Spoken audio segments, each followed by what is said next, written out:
In this video, I'll show how to take close-up photographs of garden birds using an iPhone. After quite a bit of trial and error, I'm now starting to get the sort of results that I was hoping for. First, the kit, which was surprisingly cheap. I'm using an iPhone 8 Plus. Well, that part was unsurprisingly expensive. So, what else? You'll need a tripod, say £15. This compact phone holder was £7. You'll need a remote control for releasing the camera's shutter. This one has a range of 10 meters, which works fine for me. The cost was around £5. So there's my shopping list. And let's allow £3 for batteries, giving a grand total of £30, plus of course this very expensive phone. Next, the setup. Your iPhone is probably set to power down after a certain number of minutes. You'll want to keep it switched on right through the shoot, so go to Settings, Display and Brightness, and then set Auto Lock to Never. Next, the mobile data allowance. My photos are automatically uploaded to the cloud, which means that when shooting out of doors, every snap I take uses up my limited mobile data allowance. So before I start shooting, I go to Settings and switch my mobile data option to off.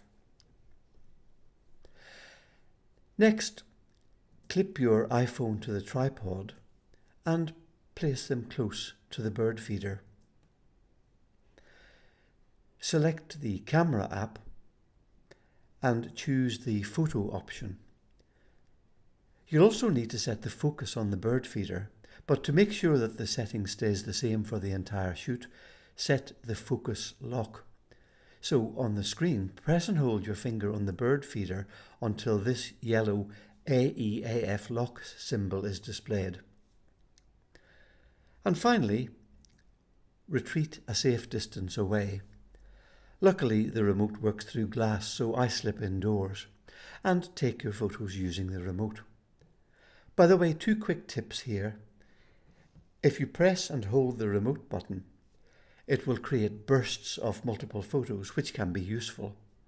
And another tip, when there are no birds around, switch the mobile control off to save the battery. And finally, editing, which I do using the application Photos on a Mac. There'll be plenty of shots like this where the bird has flown. Let's try this one. If you like a photo, then click Edit to adjust. First thing I'll do is crop, and I tend to use a square crop because this works well on Instagram.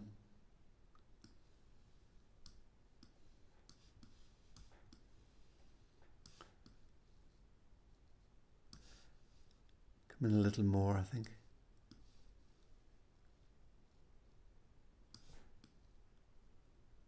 There we are.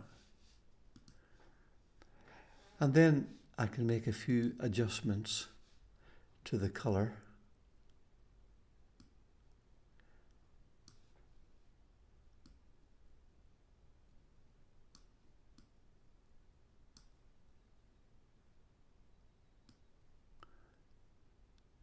That's not bad. Click Done.